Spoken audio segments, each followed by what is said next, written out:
News కి స్వాగతం. నేను మీ పావని.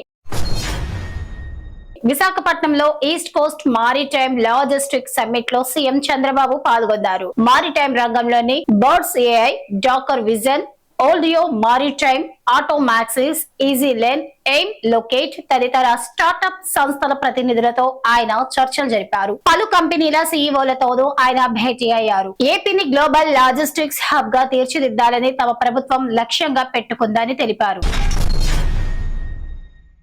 బీఆర్ఎస్ నుంచి కవితను సస్పెండ్ చేయడాన్ని ఆమె అభిమానులు, జాగృతి నేతలు తప్పుబట్టారు. కవిత వ్యాఖ్యలపై వివరణ తీసుకోకుండా, షోకాజ్ నోటీసులు ఇవ్వకుండా ఎలా సస్పెండ్ చేస్తారని ప్రశ్నిస్తున్నారు. సస్పెన్షన్ వ్యవహారం ఏకపక్షంగా ఉందని మండిపడ్డారు. ఆమెకు మద్దతు తెలియజేసేందుకు హైదరాబాద్ లోని జాగృతి కార్యాలయానికి వారు చేరుకుంటున్నారు. హరీష్ రావు, జగదీష్ రెడ్డికి వ్యతిరేకంగా ఆందోళనలు చేస్తున్నారు.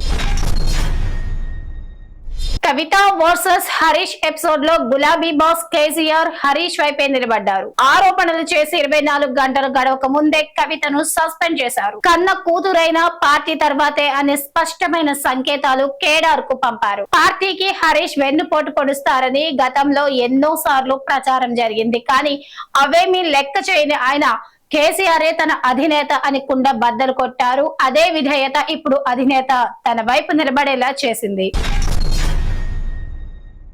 తన కెరీర్ అర్ధాంతరంగా ముగియడానికి మాజీ కెప్టెన్ ధోనీనే కారణం అన్నట్లుగా ఇర్ఫాన్ పఠాన్ ఆరోపించిన పాత వీడియో మళ్లీ వైరల్ అవుతోంది. 2008 ఆస్ట్రేలియన్ సిరీస్ లో బాగానే బౌలింగ్ చేసినా నా ప్రదర్శన బాలేదని ధోనీ స్టేట్మెంట్ ఇచ్చారు. ఆ విషయంపై అడిగితే అంతా బాగానే ఉందని చెప్పారు. ఆయన వేరే వాళ్ల గదిలో నాకు హుక్కా ఏర్పాటు చేసే అలవాటు లేదు, అందుకే అవకాశాలు రాలేదేమో అని అర్థం వచ్చేలా వ్యాఖ్యలు చేశారు.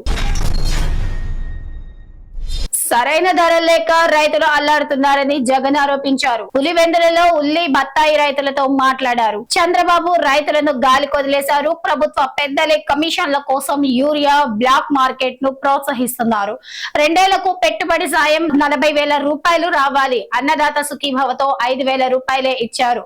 మా హయాంలో క్వింటాల్ 1,00,000 రూపాయల వరకు చిని ధర పలికింది. ఇప్పుడు 12,000 రూపాయలకు కూడా కొనట్లేదు అని విమర్శించారు. తన ప్రేయసికి ఎన్నిసార్లు ఫోన్ చేసినా బిజీ వస్తుండటంతో ప్రియుడు కోపంతో ఊగిపోయాడు. ఎవరూ ఊహించని విధంగా స్తంభం ఎక్కి ప్రియురాలి గ్రామానికి వెళ్లి విద్యుత్ వైర్లను కట్టర్ సాయంతో కత్తిరించాడు. ఈ ఘటన బీహార్ లో జరిగినట్లు నేషనల్ మీడియా పేర్కొంది.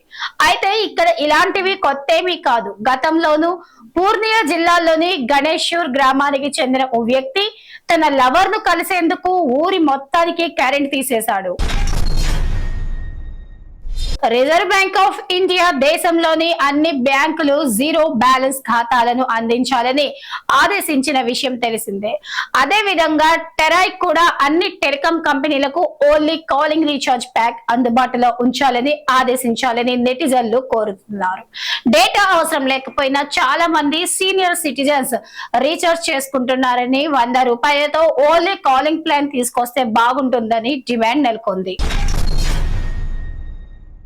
ఇండియాలో వినాయక నిమజ్జనాలను ఘనంగా నిర్వహించడాన్ని చూస్తుంటాం.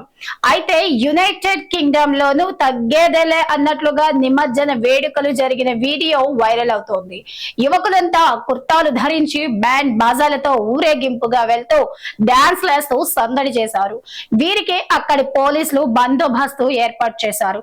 ఏ దేశమైనా భారతీయులదే డామినేషన్ అని నెటిజన్లు కామెంట్స్ చేస్తున్నారు.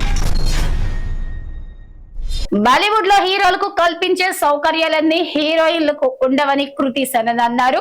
హీరోలు షూటింగ్ కు లేట్ గా వస్తారని, హీరోయిన్లు టైం కంటే ముందే రావాల్సి ఉంటుందని తెలిపారు.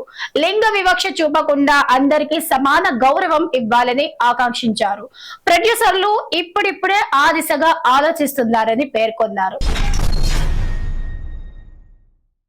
United nations population fund UNFPA India ఆమెను జెండర్ క్వాలిటీ అంబాసిడర్ గా నియమించింది. ట్రంప్ తన స్వలాభం కోసం భారత్ తో సంబంధాలను పణంగా పెట్టారని US మాజీ సెక్యూరిటీ అడ్వైజర్ జేక్ సలీవాన్ ఆరోపించారు.